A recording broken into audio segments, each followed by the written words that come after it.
Rochruok no bede moko kuom skunde mapacho ka kote sende mag nyamburko bang' jopuonjre manorem yudo ote mar migao mar somo machwalo yepo mar skunde nyaka bang' juma achiel kaluwore gi koth mapek ma osebedo ka chwe thur kae.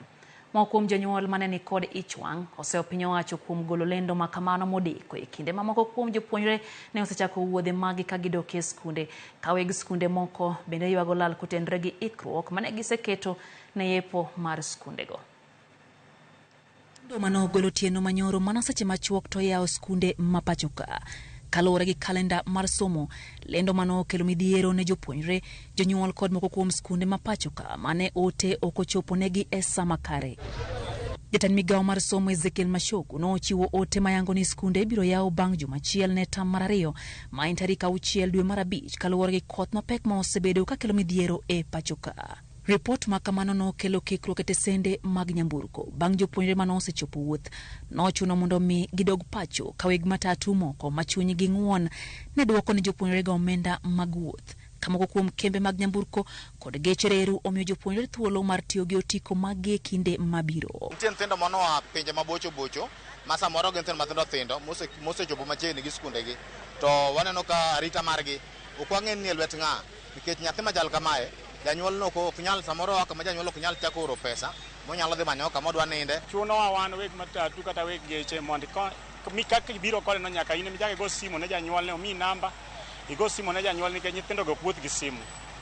Mano jukumu ma sirkal omiyowa tich matek makoro watimo sani mondo nyithindo go tudre gi jonyuolgi mondo gidok kuma gintie nikech arita margi koro ok ber nikech ka nyathi dwaro ni kowuok e lwet janyuol to donjo e lwet japuonj e skul. Jonyuol no bedo kod ich wang' ka seo piny owacho kuom chiwo ote makamano modeko gino mano okelo midhiero ne jopuonjre mano wuok e miechgi kata obedo ne koth mapek ne chwe thoth gwenge mathur ka. Minister mar Education be nowacho wach achiel ni skul idhi yaw. Ka gik saa 9 mar otieno, saa 8 mar otieno, saa 6 ma jokong'o lile makoro neno ka madho kong'o e ba. Koka emilande ni skul onge.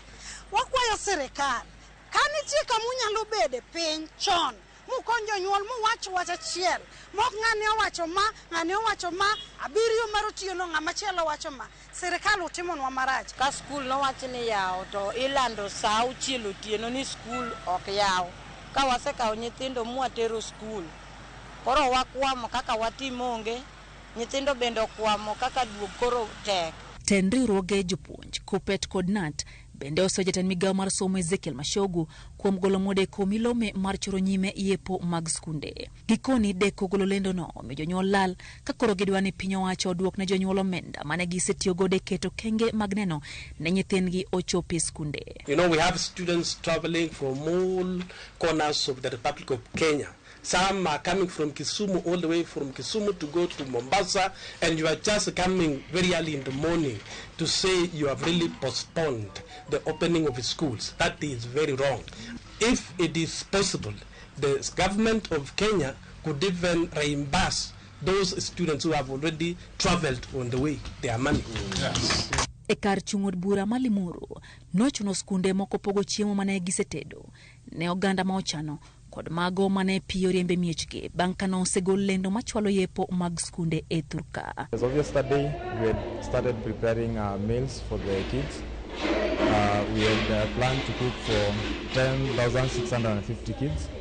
And so the preparation started at around yesterday at around 4 p.m. where we started with ensuring that we had all the necessary items in the kitchen.